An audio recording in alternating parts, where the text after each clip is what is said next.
Momentum is on our side. FordForCongress.com. Paid for by LaShawn K. Ford for Congress. That was definitely AI. It's something you plan for. At the Brian P. Pickett Funeral Group, we help families prepare with dignity and confidence. From pre-planning services, And this is AI, but this is good. Financial literacy that empowers your future, to community partnerships that uplift us. For some reason, they got the women voice down better than the men voice. I feel like. Call 773-413-7774 today.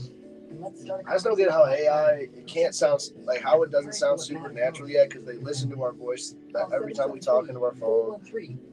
They do. When they track your apps. You got to know how to phonetically spell words.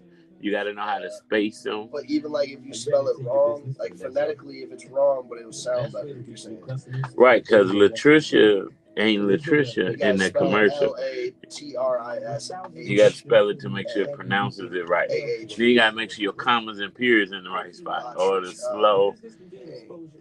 In about 5 years, we're not going to talk about this. Don't wait. Call us today at 773-345. Is AI too? 41. I didn't even notice that. That was good. 345-744. Brunch Bunch. You say 744? Yeah, I just realized it. 45 seconds. What's going on? Okay. She said 12 times. I was going to do her, if she watching, I was going to do her like she do me when she said I'm running late. I was going to say, tell her something. Conduct and more. No one wants to be injured, but if you are, make the best. I guess it's part of win-win or no win. No win-win. Wrongful death and medical malpractice. Flanagan Injury Law Group. We are here to help. Our team is experienced and dedicated to giving you truth, service, and justice. Call us at 773-789-8LAW or contact us online at WindyCityInjury.com. They gotta chill with these speed cameras. This is so annoying. Where's the action, Jackson? What's going on? Well, what's going on is on Chicago's far south side, a deeply troubled 180-unit Section 8 apartment complex called Indian Trail Apartments is now at the center of scrutiny. Its owner, the Sausage King of Chicago, LLC, isn't a local deli magnate, but rather a real estate company controlled by two wealthy California investors, Alan Smolinsky and Brian Chin.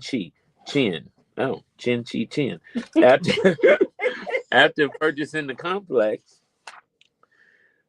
y'all threw me off on you. We all that threw you off. You was already off. Yeah, after purchasing the complex in 2017 for $16.6 million, the owners continue to collect substantial government rent subsidies, over $2 million in the last fiscal year, while tenants report years of neglect. Now, residents describe horrendous living conditions. Winter temperatures inside their units plunge so low that they rely on space heaters, while broken cabinets, leaky ceilings, mold, roaches, and flooding are widespread. One mother, Jasmine Duckett, said the cold was so bad she sometimes heated her home on the stove, worsening her children's asthma. Another resident reported sewage and urine in the hallways, broken plumbing, missing fire safety systems, and water shutoffs without warning. Now, maintenance, they say, is slow or non-existent, and there is no longer an on-site maintenance person living in the building, a stark contrast to how things were under the previous owner when repairs were handled quickly. Now, despite the deterioration, Smolinsky and Chin have not invested in major renovations. They filed applications for state financing twice in 2021 and 2022, but either didn't complete the process or were denied due to financial feasibility concerns. Now, meanwhile, tenant organizers groups say the business model here reflects a broader problem. Some investors profit from HUD, that's the housing and urban development, subsidized housing, but use minimum upkeep, reaping the rewards without delivering decent living conditions. Now, the Sausage King is reportedly selling the property to another California developer, the Transcend Group, possibly for more than $27 million, a huge profit over what they paid. The city has approved up to $31 million in loans for renovation under the new owner, which is promising on paper, but residents remain skeptical. Many worry they'll be displaced or their promised improvements won't actually materialize As one organizing director put it plainly, and I quote, "They made a bunch of money, and now they're trying to cash out with being punished at all," end quote. For the people who have lived through years of neglect, rehabilitation is a relief, but trust doesn't come easy. But you know what? Because the 31 million in loans has been approved for the new owner, that's pending, right? But it could be a contingency in there that if the old or the current owner does not bring the building up to code, then that sale cannot go through, or the sale could go through, but the $31 million in new loans would not be approved until building code standards have been met. Well, I don't think, I think that would have been noted because these are groups that are organizing and are quoted in here, so I'm sure they would look that up. That's why I'm not saying look it up. I'm not saying it would have been noted. I'm saying that would be a resolve. Right. Well, no, they're saying they sell them for 27 million. That's the price they're selling for. They bought it for 16 million. So they're making $11 million in profit. They make $2 million a year in HUD subsidies. They don't do any repairs. And now they're going to cash out, and the new owner supposedly is going to renovate the building, but which happens often in HUD homes. They redo the buildings and they move people out. Okay, I'm going to say it slow, so I got to say it no more. What I'm saying is that in order to deliver a compliant building, a building code with minimum violations, you can't ever have just no violations, but minimum violations that are not decreasing the standard of living that the tenants are actually living in.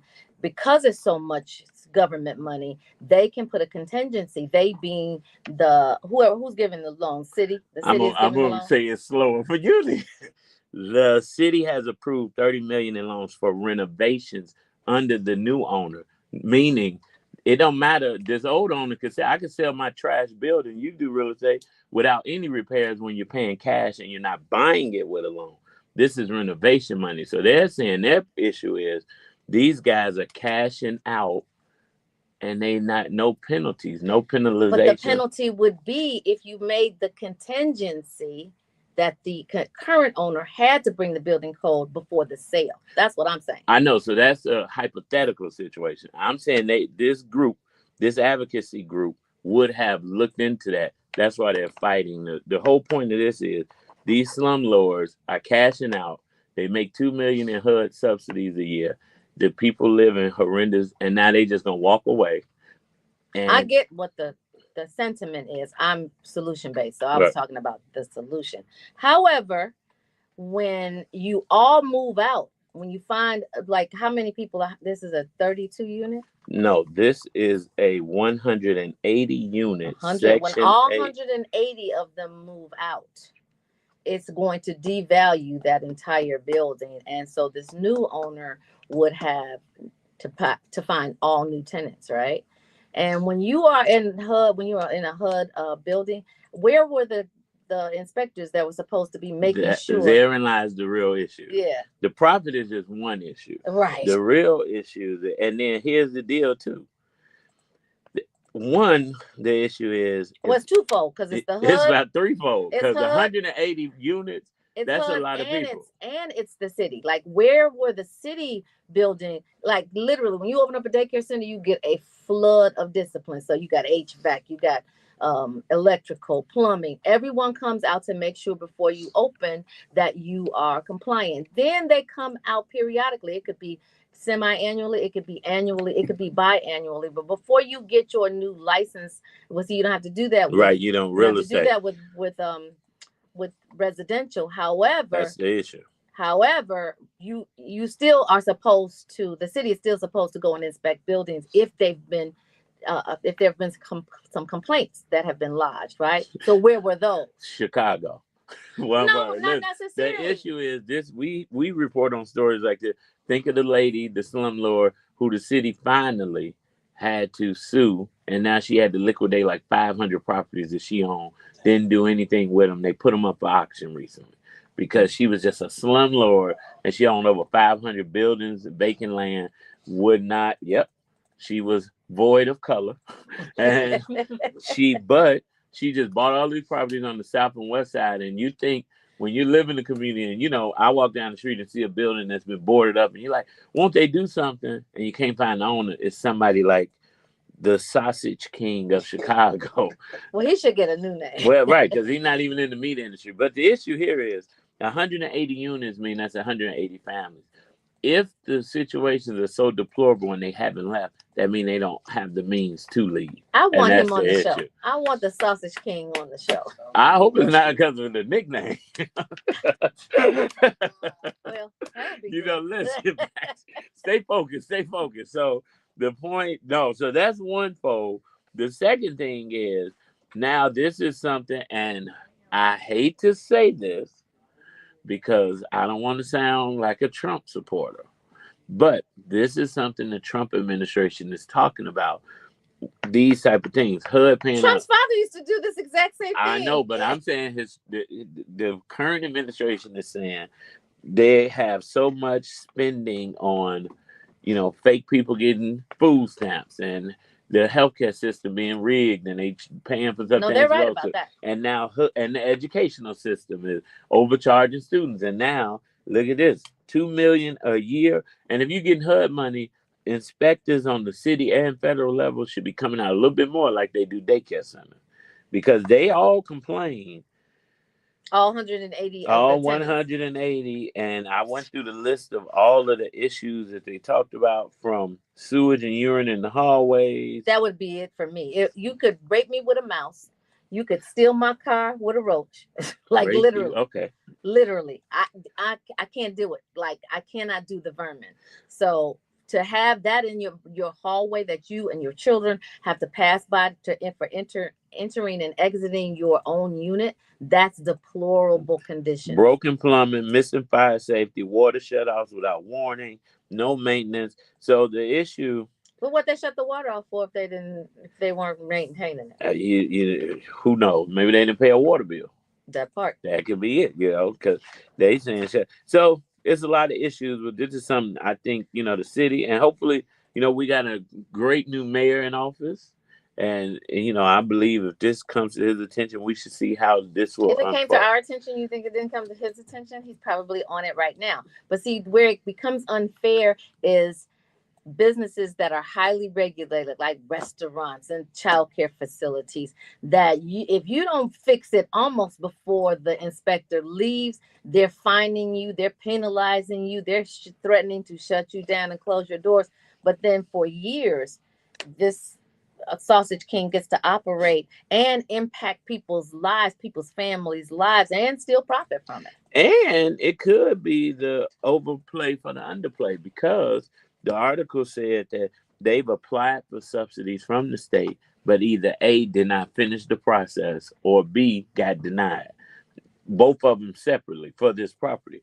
Now they're going to sell it with a $11 million profit to another California-based company that could be somebody they know, or them just buying it in a new business name, making the profit and getting the government money to rehab it. And then guess what? That value goes down, but goes right back up after the ARV, after repair value, and they get better tenants in or raise the prices.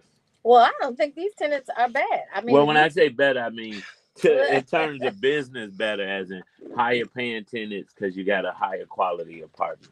Well, I would say that the tenants who endured all of this maltreatment should be given a subsidy by the new owner for 2 to 3 months of rebate. So because they have endured what nobody should have to endure when you're in your living situation. Well, Donald Trump, Brandon Johnson, JB, the Indian Trails Apartments on the far south side of Chicago. Indian Trails, you didn't say that. I know who the Sausage King is. Of course you know the Sausage King. Well, of course we know you gonna keep rocking with us. We got more hot topics. We got Commissioner Tara Sound. Don't go nowhere. We have way more to share right here on the Brunch Bunch. How the heck do you know the Sausage King? Because I know a lot of different people. Oh, well, tell the Sausage King. That's terrible. They bogus. Yes. Yeah.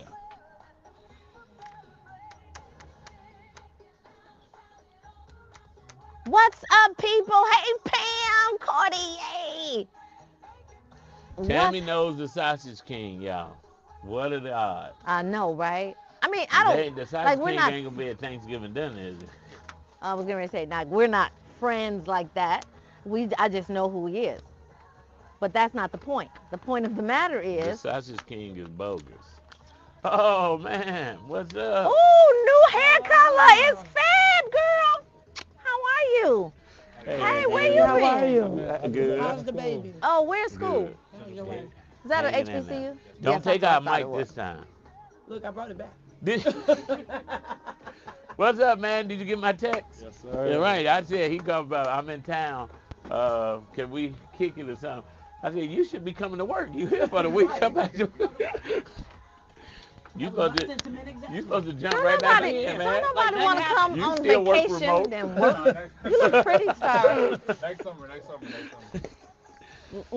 You got a few days. Just come on Yeah, in. come on there. Come on there. Make no sense to be sitting there. Doing nothing. Trying the West Loop is Did you go to the concert last night? No. Hey, y'all. What concert? Hi, friends. At Tony Mama Church. At Church of the Harvest or some of the People Harvest. Church of the Harvest. Yeah. They had a big, him and his mama had a big holiday concert there last night. Are you serious? Well, listen. I don't want nobody to invite me nowhere. I know. I can't go nowhere right now. But I saw you would as the have MC tried. at Yeah, I saw your comment this morning. how this don't be on my calendar? It's crazy. And I told Darnell, because he has a great event, and I said it out loud, packed to the house, but more of us should be there. More West Siders, you know. And this is my third year doing it. And every year I tell him, and I'm like, and I was sitting there like, so-and-so, he's like, oh, man, I forgot to send the invite. Oh, and I'm like, he's like, man, I'm like, well, I can't help you, but I'll remind you next year, or make sure I post it too. Because it was really, he gave Malcolm Crawford and Morris Reed Awards. So, of course, they were in the room, and we got to see, they got a nice documentary about Austin that they put together that's dropping. The one about Austin or the one about the schools? About Austin. They just talking. Oh, yeah.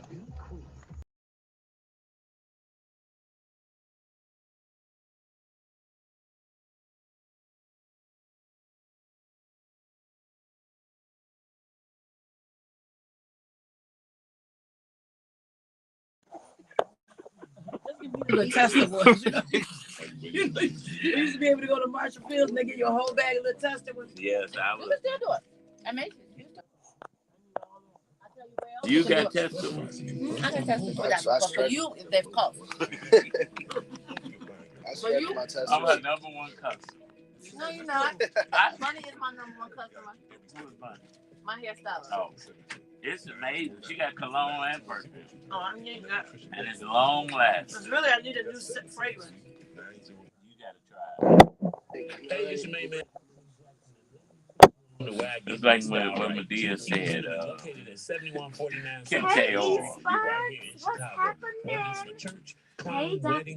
Gorman. Hey, Black 5'7". Nale, what's up, man? You happy to be home? Yeah, for a little bit. And look, Khadijah, she told him, why you ain't tell me about Tony Mama concert? And he called me too, but I didn't gotta call him back. That's probably why you stopped. Yep. Not Tony's mama, Tony. but Tony mama. Tony mama concert. The lottery that candidates hope to win. This commercial needs better music. LaShawn K. Ford will be #1 on the ballot for the 7th congressional district. This gives our campaign a huge Unless you want to go live on your own. You didn't acknowledge me. I just want to make sure you heard it. Because I don't want to take control, but I mentioned to Zoe, but I know it's your commercial. Your help to win this election on You March just need 17th. some more music. So go to Stay in your life. More music. It just needs to be pumped up a little bit. We're ready to win this race. The momentum is on our side. FordForCongress.com. Paid for by LaShawn K. Ford. It needs a little more. You know, funk with it, but I think the music on. The music, I was at their first.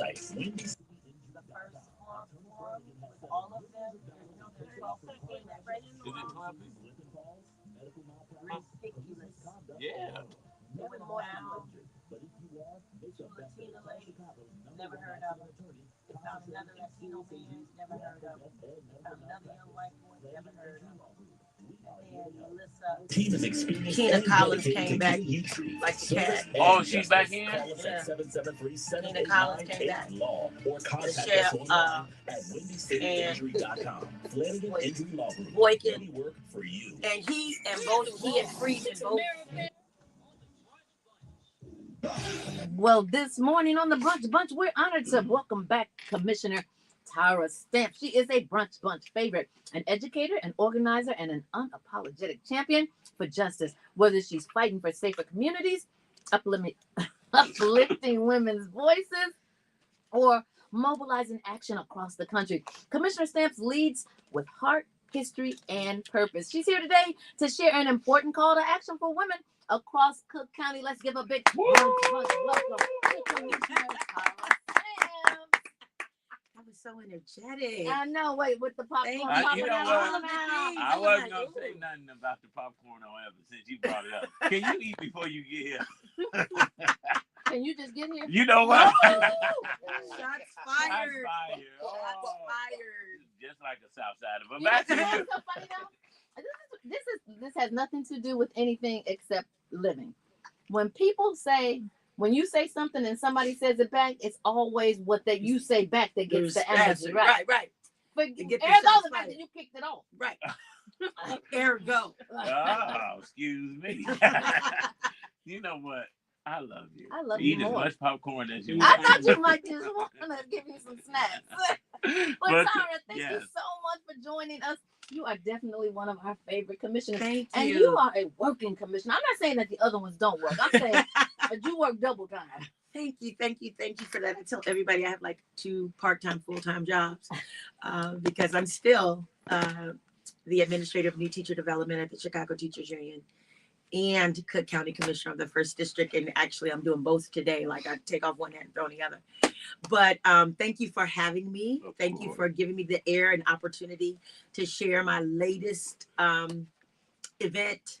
I am and do try to be in the community, like ever seeking the community's heart, so that community know that I'm working for them, not just at Cook County, but actually in the neighborhood. And so what I got going today, as you all know, that Broadview was like ground zero for all of the things that were happening It's heinous. With ICE. It was heinous. It's still heinous. And my sister in good government, Katrina Thompson, is the mayor of Broadview. And that Black woman, you can feel however you feel about how she governed, but she was called to that moment. And I think she met it with dignity and decorum and grace, because who of us would have known what to do when ICE shows up at your front door wreaking havoc, right?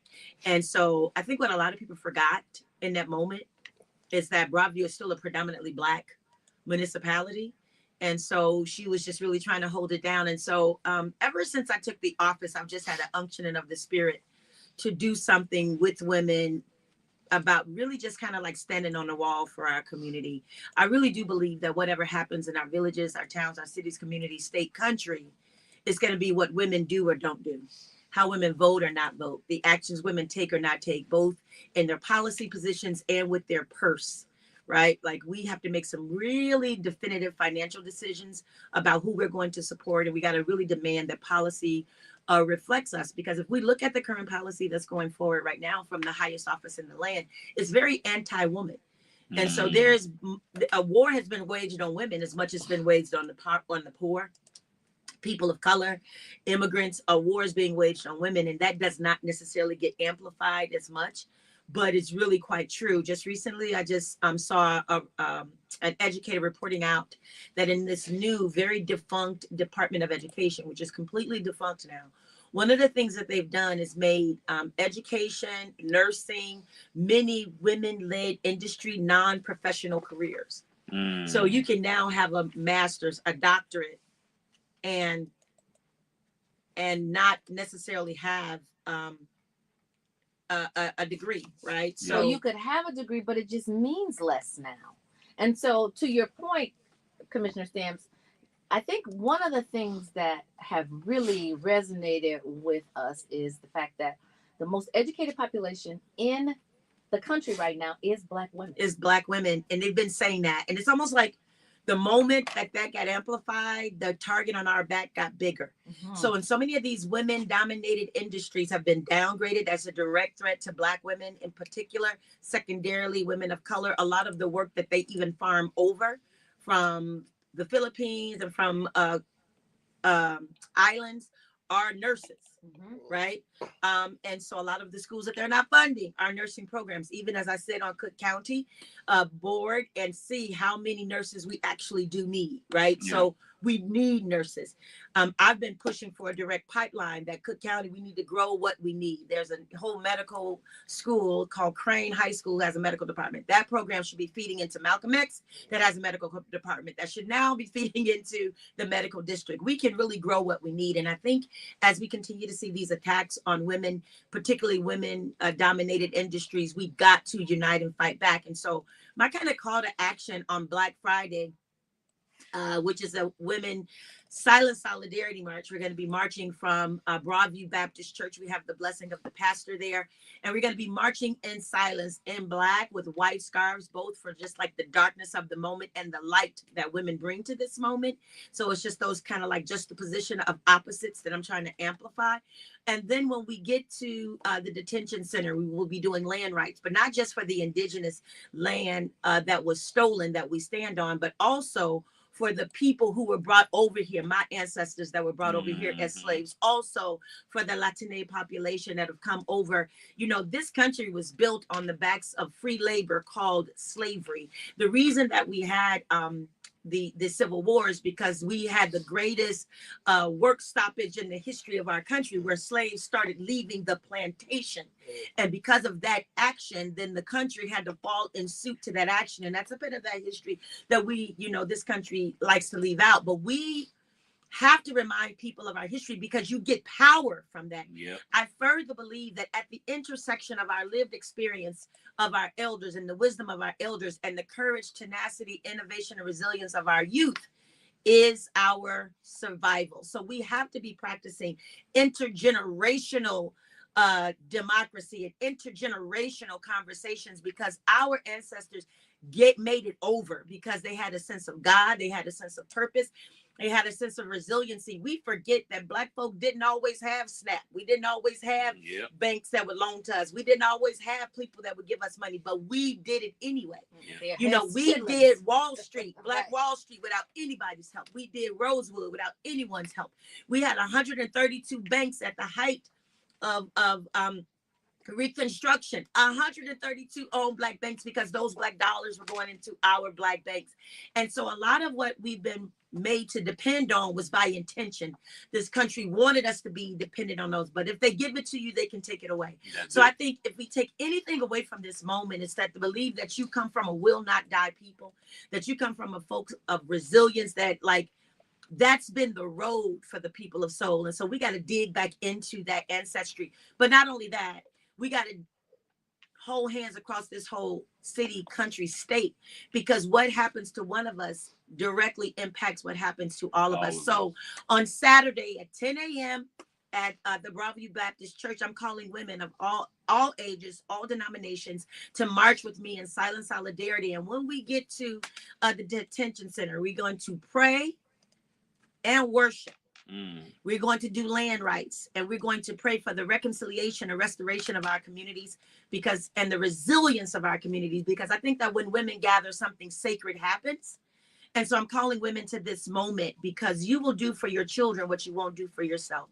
And so I need you all to understand that everything that we see relative to policy is coming for our future, whether it's the people not wanting to vote for the mayor's budget, which protects Chicago, not just Black Chicago, but all Chicagoans, when we're asking for the super wealthy rich to pay their fair share, to use the TIF surplus, which is our money, our tax dollars. And as the reading teacher, I want you all to understand what surplus is. Surplus means we got above and beyond what we expected.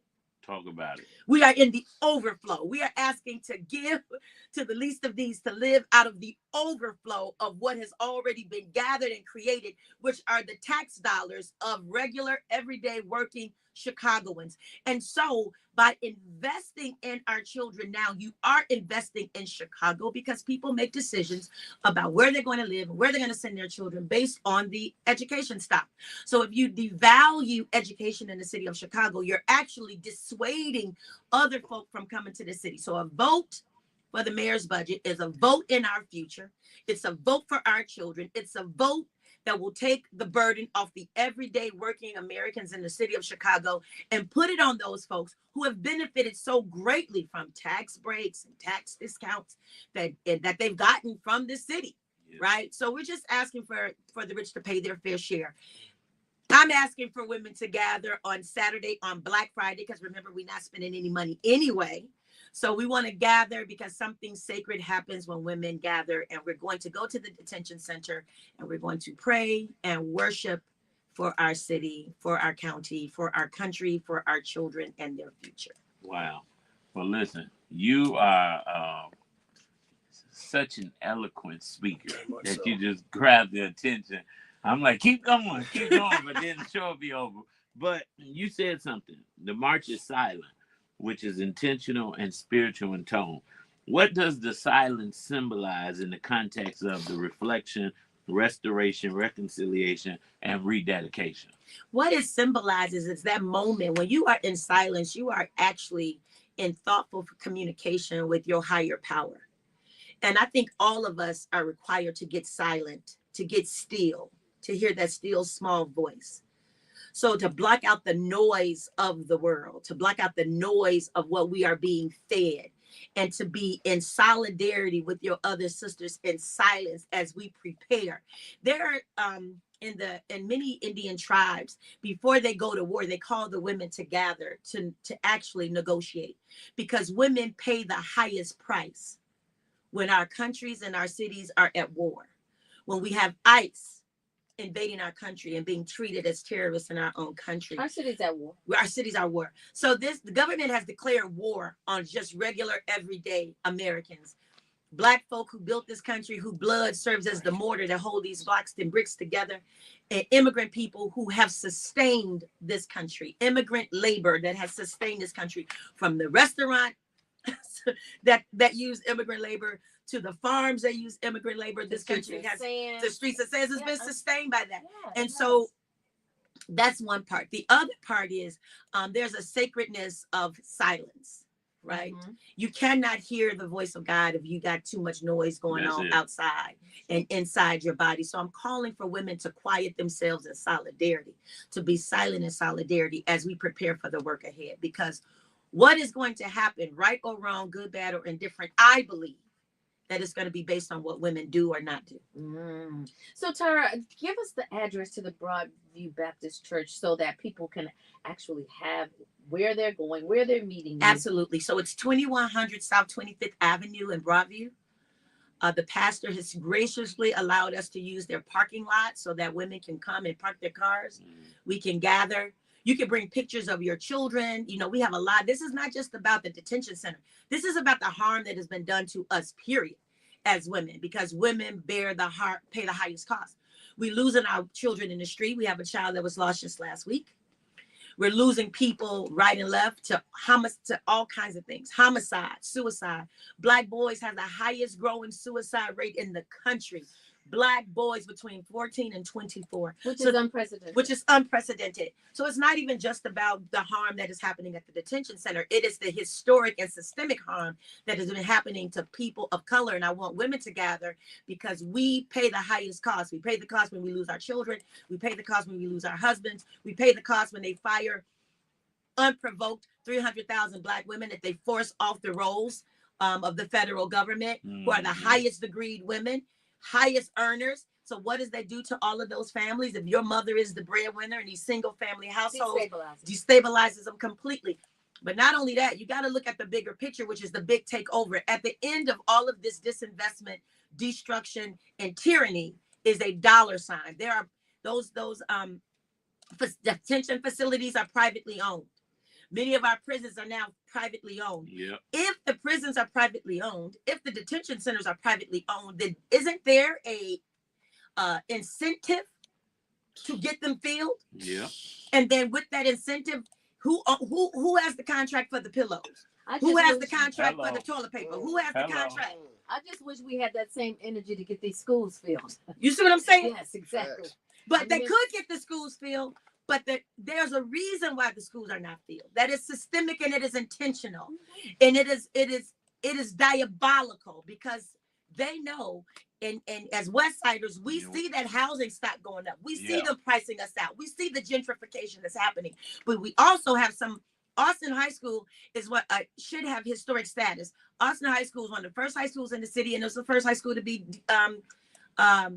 integrated in the whole city of Chicago. Austin High School was. Austin High School was built to hold 2,000 students. It has 150 students in that building. But do you think they got a beautiful football field? I mean, they got a beautiful field. It's beautifully manicured. And so even if in this divestment, they've taken meticulous care of the school. Why? Because as they force Black folks out of this city, as they force poor people out of this city, they are going to then turn around and repopulate the public schools. Right? As you see, East and West Garfield being gentrified. There used to be Lower Ward School. They never tore it down because they had plans for that building. Once this great erasure of color that's what it is. happens in the city of Chicago. So the Mayor Johnson would sometimes has said the Negro Removal Act is in full effect, but the Removal Act started way before then. I challenge any of you all, if you really want to understand what we are living through right now, to read the Chicago 21 plan. The 21 plan that Mayor Daley, Papa Daley, was the architect of, which called for the end of public housing by the 21st century.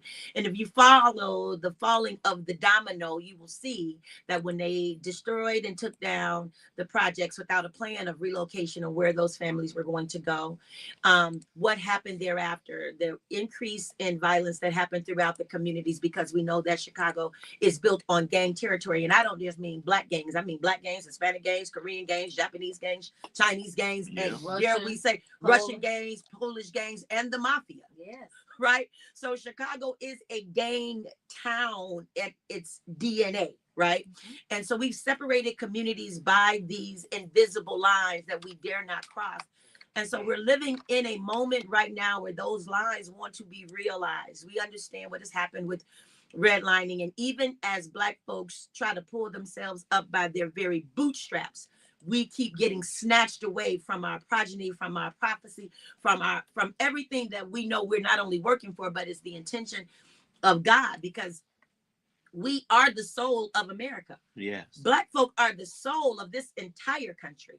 And so certainly that is true for Chicago. And so what those domino has done is the end of public housing, the attack on public schools, the attack on public works. Simultaneous to that, in 1996, we had the NAFTA agreement, which erased so many jobs out of so many towns like Chicago that was dependent on labor, union labor, good steel mill jobs, good factory jobs. Alberta Culver used to be right over there on Sacramento. There used to be so many factories and businesses in the city of Chicago that working class people pulled themselves up from poverty to working class with good union labor jobs that have been erased as a result of the NAFTA agreement. So right now, what we're looking at in this moment is the very wealthy who got rid of the jobs because they didn't want to pay taxes and sent the jobs overseas, now trying to reclaim that wealth by creating that environment in America. I call those family sustainable jobs, because family you can sustainable literally bring your family up. And then what happens is, and why the threat is so real, is because then those family members become generational family sustaining workers. That's right? Exactly right. That's exactly right. And so what I love about your events is that you have a whole theme, right? Yes. So you're calling for women to wear Black attire, white scarves, and what do these colors represent, and what is the message of the march? The Black represents the solemnity of the moment, the darkness of the moment. The white scarves represents the light that women are, the light of Christ, the light of hope, the light of justice, the light of equity, the light that women bring to the space, the holiness. because, you know, as I've said several times, there's something sacred that happens when women gather. In Africa, where there was civil war, the women in silence just went to the wall every day and just called on the name of Jesus every day until the war stopped. There was no violence, there was no shout, there was none of that. They just went to the wall and called on the name of Jesus every day. Well, Tara, you know what? I love the way you make your light shine, because it really does reflect on all of us, and we can't go anywhere but up from there. Like Anthony Brown said, we going up, up, up. It's his version 1390. All right, we gotta make sure Khadijah putting the address on there. Pump that again, so people know where to come. How many minutes in this? 3 minutes. Let's do 1.5. Okay. Wow. I like how you roped in that budget too. That was saying. Go ahead. That was a good one. That was a good one. We're living in some crazy it's a humane budget. It's a courageous budget. It's the budget that other people have been calling on and was afraid to do it. What is grating to me. There were some people who was in those seats when Daley sold off the parking. Stole off the toll road and the shoreline, and the meters. Yep. Not for 10 years, 100, 175 years. So generations of My debt. friend said she is the real deal. Project 21 is the same as Project 2025. So it's just on a local level. Yeah, but you know what? I think 15 seconds. 15 seconds? Yep. All right. Go ahead, Marcel. Because you just seem distracted and over.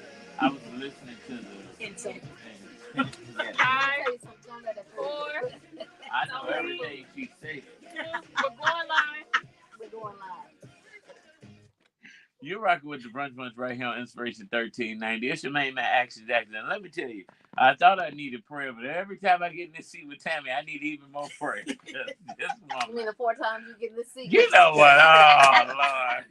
I'm sitting next to the Queen of Patty. It's your girl, Tamara Fair, on the air, and we are sitting next to the Queen of Reform, literally bringing things to light, not just on a local level, but actually how it impacts us on a global level, is none other than our guest today, Commissioner Tara Stanton.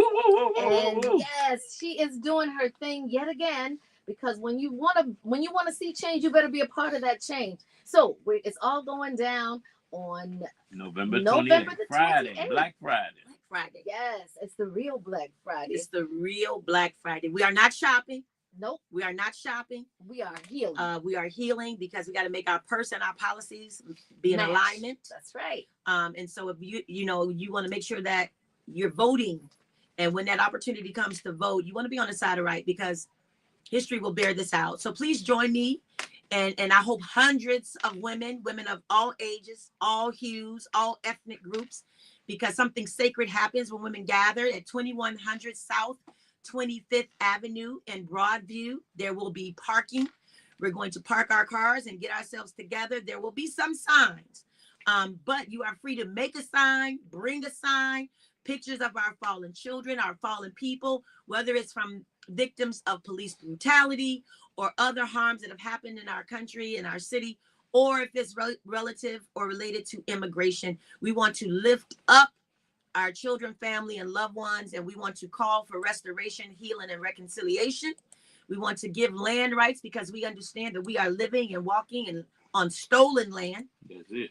And we just want to reconcile. And so I cannot say enough. Something sacred happens when women gather, and what happens in this country will be based on what women do or don't do in this moment that we were born to meet. Well, ladies, pull up. Prayer warriors, pull up. Brothers, drop your wives, your sisters, your mamas off, and wait on them till they get back, and pray for them in the car. But let's make sure we pack it out this Friday. Let's give it up for our guest, Commissioner Tara Stanton.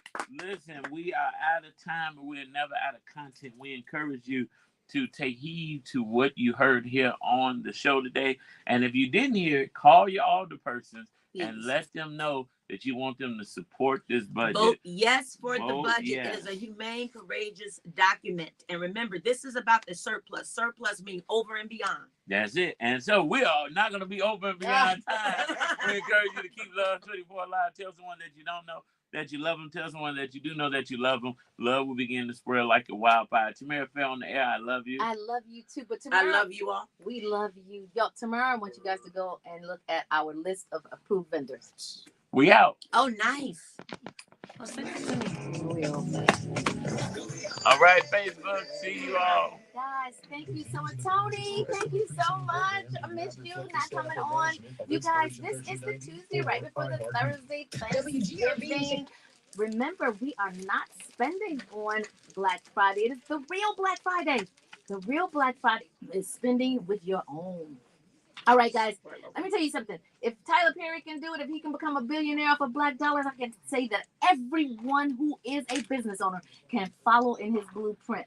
Y'all definitely support this wonderful event that's coming up on Friday. We'll see you tomorrow.